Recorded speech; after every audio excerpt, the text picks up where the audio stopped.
नमस्कार विद्यार्थी मित्रो, आज दिनांक 24/9/2021 standard 9 science and technology paper first यामधील आपण पाठीमागच्या तासाला law of constant proportion of chemical equation हे पाहिला होता. आता आजच्या तासाला आपण ॲटम हा भाग पाहणार आहोत. एलिमेंटचा ॲटम, त्याची साईज, मास अँड व्हॅलन्सी हा भाग आपण पाहणार आहोत. पहा, कॅन यू रिकॉल, जरा आठवा, from which experiments was it discovered that atoms have an internal structure? Fail. From which experiments was it discovered that atoms have an internal structure and fail? कोणत्या प्रयोगांती ॲटमला internal structure आहे आणि ते केव्हा शोध लागला हे तुम्हाला माहीत आहे का? त्यानंतर what are the two parts of an atom, आणि ॲटमचे कोणते दोन पार्ट आहेत आणि what are they made up of, आणि ते कशाने बनलेले आहे. पहा, we have learn that at the centre of an atom is the nucleus and that there are moving electrons in the extranuclear part. The electrons are negatively charged elementary particles, while the elementary particles that make up the nucleus are positively charged protons and electrically neutral neutrons. Look at the image of an atom obtained with a field ion microscope. शेजारी पुस्तकामध्ये पान number 48 वर field on मायक्रोस्कोपच्या साह्यानं ॲटमची पाहणी केली आहे. Iridium atoms इथं दिसतोय, पहा अशा प्रकारे तो दिसतो. यामध्ये पहा, मग आपल्याला हे माहीत आहे की ॲटमचे दोन पार्ट असतात. एक म्हणजे हा न्यूक्लियस, याला न्यूक्लियस म्हणतात. दुसरा पार्ट म्हणजे याच्या भोवती फिरणारे इलेक्ट्रॉन्स, या कक्षेतून फिरणारे इलेक्ट्रॉन्स. हा न्यूक्लियस हा पार्ट आहे. याच्यामध्ये पॉझिटिव्हली चार्ज प्रोटॉन्स आणि निगेटिव्हली चार्ज नसणारे न्यूट्रॉन्स हे असतात. उदासीन न्यूट्रॉन्स आणि प्रोटॉन्स हे न्यूक्लियसमध्ये असतात आणि या न्यूक्लियस भोवती जे कक्षेमध्ये फिरतात ते इलेक्ट्रॉन्स असतात. असे ॲटमचे दोन पार्ट आहेत. The size of an atom is determined by its radius. ॲटमची साईज ही त्याच्या रेडियसवरून काढली जाते. The atomic radius of an isolated atom is the distance between the nucleus of an atom and its outermost orbit. तर एखाद्या ॲटमची radius म्हणजे काय, तर न्यूक्लियस पासून आउटरमोस्ट सेल, इलेक्ट्रॉन सेल, याचं डिस्टन्स म्हणजे ही रेडियस त्याची. न्यूक्लियस पासून आउटरमोस्ट ऑर्बिट पर्यंत, इलेक्ट्रॉन ऑर्बिट पर्यंत अंतर म्हणजे त्याची radius. Atomic radius is expressed in nanometre. Atomic radius is expressed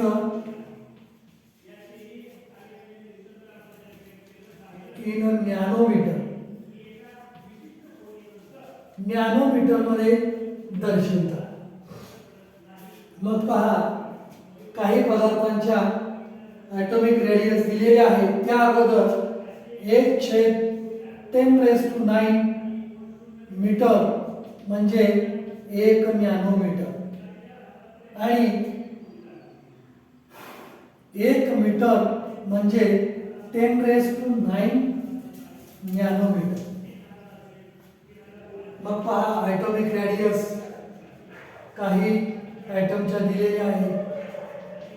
या ॲटॉमिक रेडियस आणि हे एक्झाम्पल कोणते घेतले पहा. याच्यामध्ये ॲटॉमिक रेडियस आहे 10.10⁻⁻10. ही रेडियस आहे हायड्रोजन ॲटमची. हायड्रोजन ॲटमची रेडियस आहे.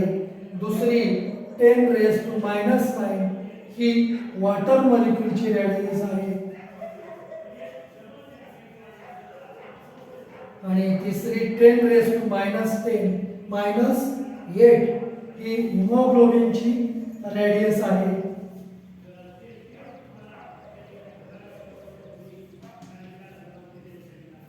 हिमोग्लोबिन मॉलिक्यूलची रेडियस आहे. अशा प्रकारे रेडियस ही मीटर्स मध्ये आहे. मग रेडियस ही नॅनोमीटर मध्ये दर्शविली जाते. एवढी ती लहान असते.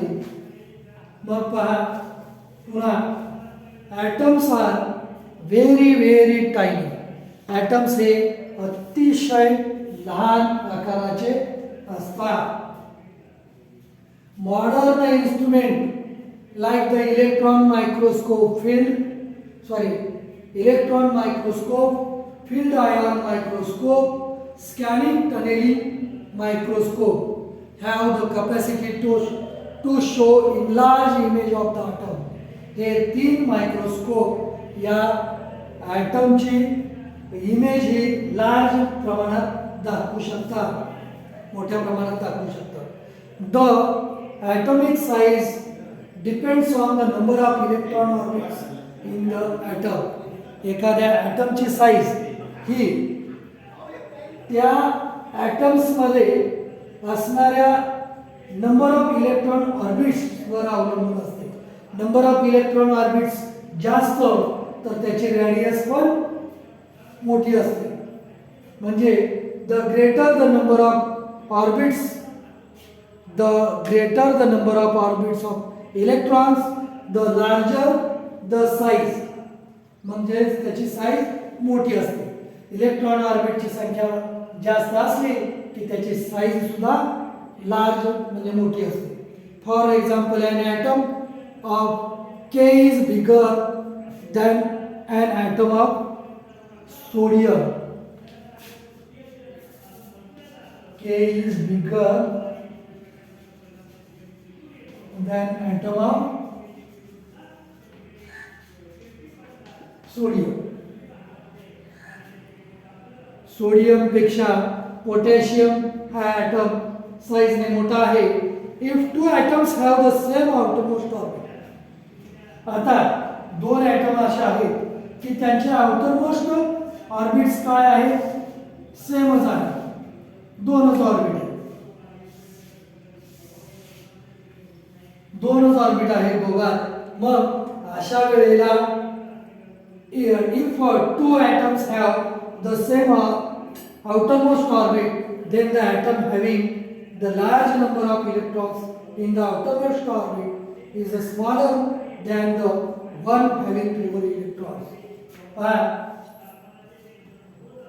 एखाद्या outermost orbit सेम आहे, परंतु outermost orbit मध्ये जेवढे इलेक्ट्रॉन्स ज्यादा तेवढा तो small.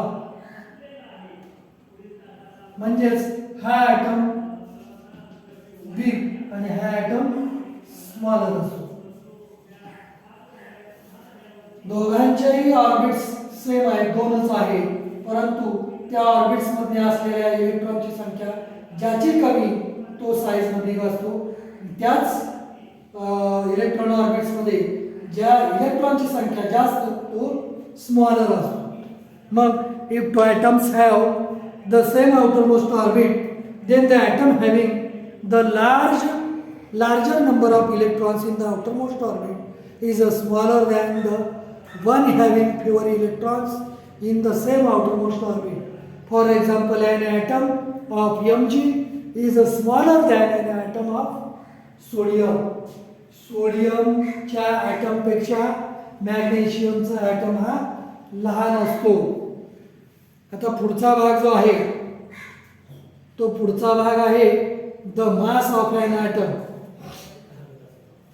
The mass of an atom यामध्ये पहा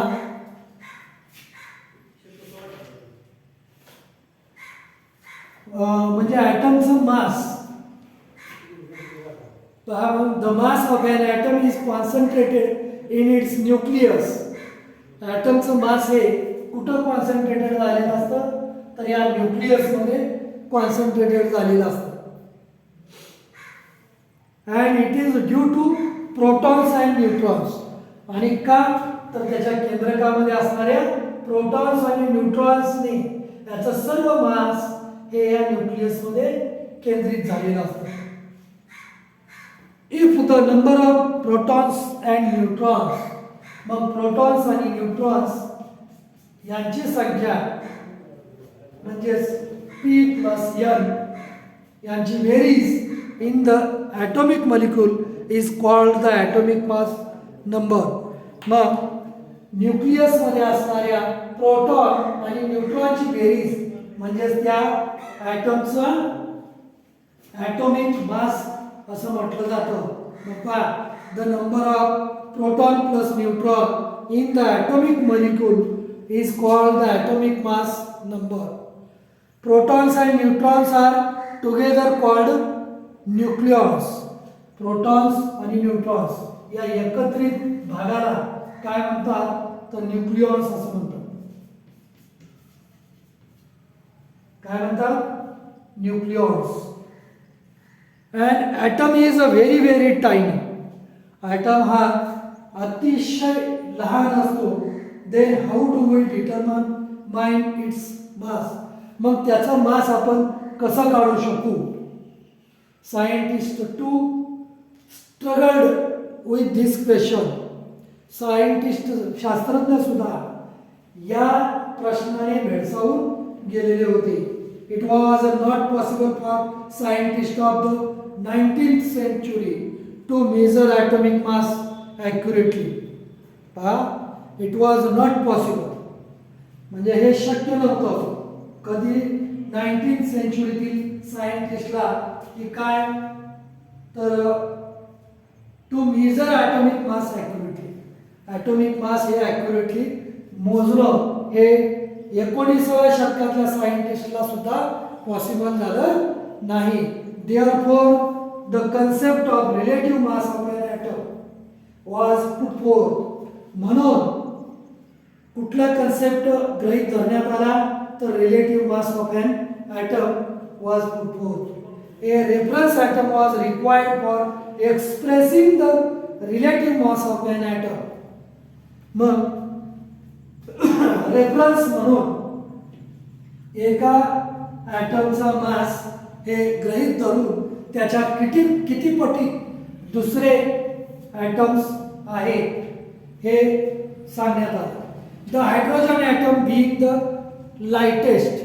मग हायड्रोजन ॲटम हा सर्वात हलका आहे लाइटेस्ट आहे. हायड्रोजन ॲटम हा काय आहे सर्वात हलका आहे लाइटेस्ट आहे. आणि chosen as the reference atom म्हणून त्याला रेफरन्स ॲटम म्हणून चूज करण्यात आला निवडण्यात आला. The relative mass of a hydrogen atom which has only one proton.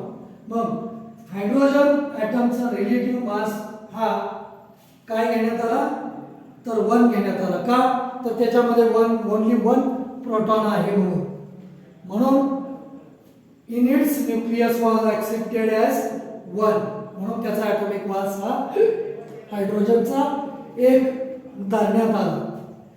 मग the magnitude of the relative atomic masses the magnitude of the relative atomic masses of various atoms becomes equal to their atomic mass number P plus N. मग दुसऱ्या ॲटमचे atomic mass हे कसे मोजण्यात आले तर त्याच्यामध्ये असणाऱ्या प्रोटॉन आणि न्यूट्रॉनची एकूण संख्या म्हणजे त्याचा ॲटॉमिक मास हे गृहीत धरण्यात आला. Let us see how to express the relative mass of a nitrogen atom having accepted the relative atomic mass of hydrogen 1. Let us see how to express the relative mass of a hydrogen atom. ही nitrogen ॲटमचा relative mass हा कसा काढण्यात आला. Accepting the relative atomic mass of an hydrogen as 1. The mass of one nitrogen atom is 14 times that of a hydrogen atom. मग nitrogen ॲटमचं mass हे 14 पटीने hydrogen ॲटमपेक्षा 14 पट आहे. Therefore, the relative mass of a nitrogen atom is 14. हायड्रोजनच्या atomic मासच्या 14 पट हे atomic mass कुणाचं आहे? नायट्रोजनचं आहे. This is how the relative atomic masses of various elements were determined. याचप्रमाणे वेगवेगळ्या एलिमेंटच्या ॲटमचे मासेस काढण्यात आले. On this scale, the relative atomic masses of many elements come out to be fractional. Therefore, in the course of time, different atoms were chosen as reference atoms. Finally, in 1961, the carbon atom was selected as the reference atom. On this scale, the relative atomic masses of many elements come out to be fractional. मग हायड्रोजनचा atomic mass गृहीत धरून बाकीचे जे काढताना त्यांचे atomic masses हे फ्रॅक्शनलमध्ये म्हणजे अपूर्णांकात येऊ लागले. म्हणून therefore in the course of time म्हणून त्या काळी different atoms were chosen as a reference atoms. मग वेगळा ॲटम चूज करण्यात आला रेफरन्स ॲटम म्हणून. Finally, in 1961, the carbon atom was selected as the reference of atom. मग 1961 साली कार्बन ॲटम हा रेफरन्स ॲटम म्हणून गृहीत धरण्यात आला. In this scale, the relative mass of a carbon atom was accepted as 12. आणि या कार्बन ॲटमचं ॲटॉमिक मास किंवा mass relative mass of a carbon atom किती धरण्यात आलं तर 12. The relative atomic mass of one hydrogen atom compared to the carbon atom becomes 12 into 1/12, that is 1.